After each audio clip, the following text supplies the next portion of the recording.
ہو گیا میں جب یہاں لاہور میں آیا یا لاہور سے پہلے میں نے صرف مجھے نصیر خالد صاحب جی جی اوزان کے بارے میں بتایا کہ اس طرح بحریں ہوتی ہیں، جی جی شاعری یہ اوزان ہوتے ہیں، اور الحمدللہ اس کے بعد مجھے یہ کہیں ضرورت محسوس نہیں ہوئی کہ ہاں البتہ یہ ہے کہ دوستوں میں بیٹھے ہیں، شعر سنا رہے ہیں، دوست سنا رہے ہیں، ٹھیک ہے، اس پہ یہ تو ہم کہہ سکتے ہیں کہ یار یہ شعر تھوڑا سا دوسرے شعروں سے ہلکا ہے، جی جی آپ اس پہ یہ کر لیں، یہ اتنی بات ہے.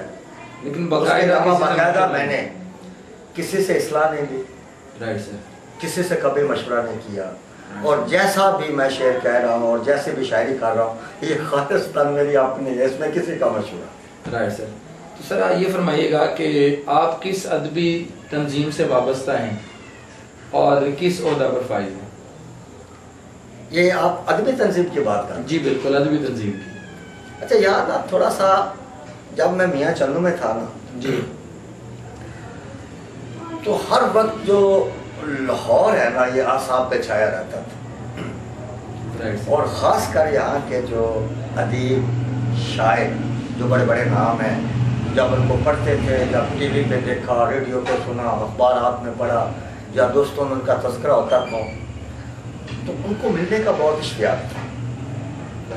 اور آپ یہ سمجھ لیں کہ یہ زندگی کا جیسے ایک ٹارگٹ ہوتا ہے نا آدمی کا کہ لاہور پہنچنا ہے، کہ لاہور پہنچے اور یار کبھی ان لوگوں میں بیٹھے، ان بڑے لوگوں میں، ان عظیم لوگوں میں بیٹھے، تاکہ ہمیں اپنی موجودگی کا احساس بھی ہو کہ ہم بھی ہیں. یعنی کہ یہ وقت، اور پھر اتفاق سے اللہ تعالیٰ نے ایسا سلسلہ بنا دیا کہ وہاں سیاسی بیس پر وہاں سے میاں چنو سے ہجرت کر کے یہاں لاہور آنا پڑ گیا. یہاں کوئی تقریباً 2-4 ماہ گزارنے کے لیے آئے تھے.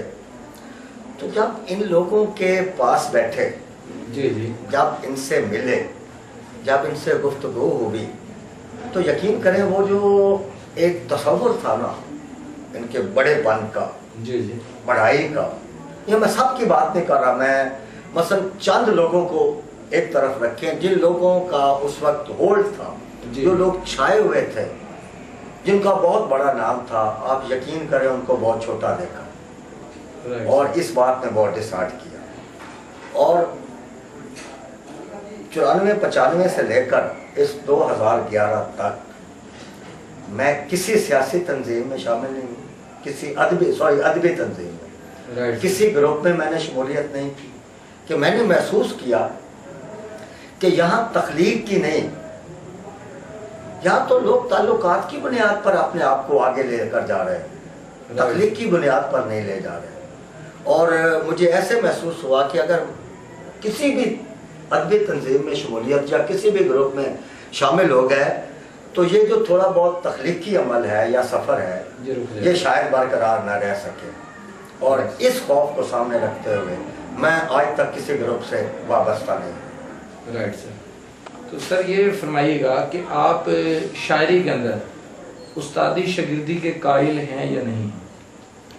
اچھا سوال ہے. دیکھیں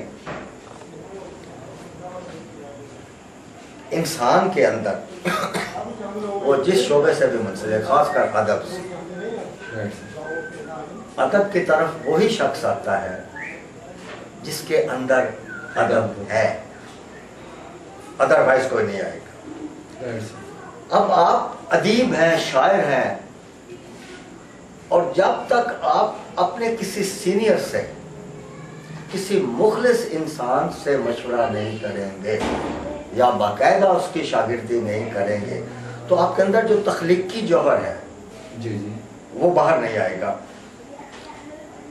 ٹھیک ہے، یہ یعنی کہ یہ ایک سلسلہ چلتا آ رہا ہے.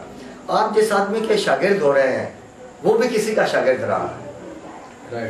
تو یہ جو چیزیں ہوتی ہیں، لیکن جو آج کی شاگردی ہے اور آج کی جو استادی، مجھے اس سے خوف آتا ہے. استاد کا جو منصب ہے وہ ماں باپ سے اگر زیادہ نہیں تو کم پہ دیں. لیکن آج جو استادوں کا رویہ ہے شاگردوں کے ساتھ، خاص کر ادبی، اور بلکہ ادبی نہیں، پورا آپ اگر پورا سسٹم دیکھیں اس میں تو وہ انتہائی خوفناک اور افسوسناک ہے۔ تو میرا خیال یہ ہے کہ اس سب کچھ ہونے کے باوجود بھی کچھ ایسے لوگ بھی موجود ہیں، کچھ ایسے سر پھرے بھی ہیں جن کی ادب سے کمٹمنٹ ہے، جو ادب کو انسانیت کی معراج سمجھ کر اپنائے ہوئے ہیں۔ تو استاد کا ہونا، ایک مخلص استاد کا ہونا، یہ سب سے بڑی فضیلت ہے انسان کے لیے، یہ سب سے بڑی دولت ہے انسان کے لیے۔ اور جس شخص کو اچھا استاد مل گیا، سمجھو وہ آدمی کامیاب ہو گیا۔ میں نے گزارش کی تھی کہ ویسے کہ استادوں کا رویہ اور پھر شاگردوں کا رویہ، یہاں استادی شاگردی کی ایک سطح ہے۔ مثلا میں ایک غزل کہتا ہوں اور وہ میں اپنے استاد کے پاس لے کر جاتا ہوں کہ سر یہ غزل کہی ہے، تازہ غزل ہے۔ وہ اس کو دیکھتے ہیں، بتاتے ہیں کہ بیٹا یہ مصرع ایسے کر لیں یا اس کو تبدیل کر لیں، یہ استادی شاگردی۔ لیکن یہاں تو کوڑے کاغذ پہ لوگ اصلاح لیتے ہیں، یہ استادی شاگردی نہیں ہے، یہ سیدھی بات میں کر رہا ہوں، یہ آن دی ریکارڈ بات میں کر رہا ہوں۔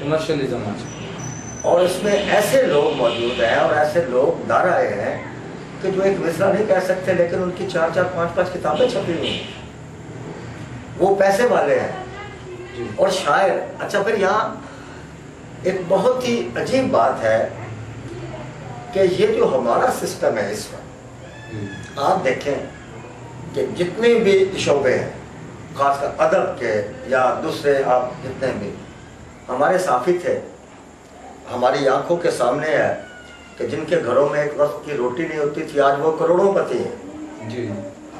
ٹھیک ہے، اچھا اب جو سرمایہ دار تھا وہ مزید ترقی کر رہا ہے، جو صنعت کار ہے وہ مزید ترقی کر رہا ہے، لیکن سب سے بھیانک زندگی ہمارے ملک میں، پاکستان میں شاعر اور ادیب گزار رہے ہیں۔